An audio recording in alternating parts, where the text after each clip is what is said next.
Aşıkkan altın özüne ayıkpa soru men boldum. Arzıgan candı susadı, azapka salgan sen boldun.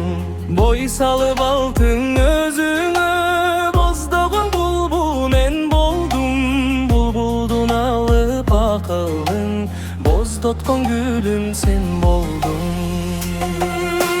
Körkümüm artık şayma şay, görüşsük deymin bayma bay. Köpelle estep özündü, köngülümün ummun deybadı ay. Gelişken üçün şayma şay, geziksek deymin bayma bay. Gerilip kucak caysan de, keşin jürök deybadı ay.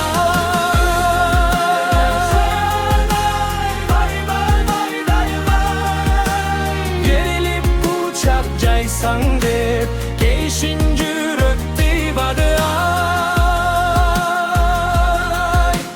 Gülüşün gündöy jaydağı, gülüңe men min aşıkkan. Kütüm güç op özümde, günügö men min jaşıkkan. Gülüңdön iskep jursömçü, kubuşup oynop gülsömkü. Gülünüm şirin yüzüңdön, kucakta kısa süysömçü.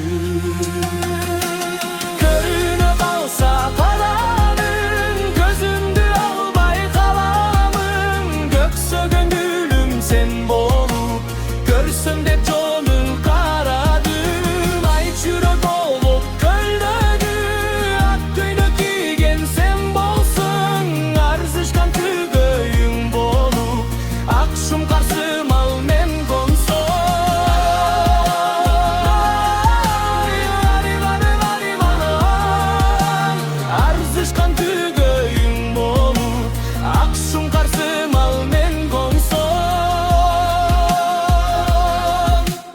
Egemdin жазган жазмышы, эрксиздем оюн сунамын. Эркем айгачан өзүмдүн эшиттибүүнү угамын.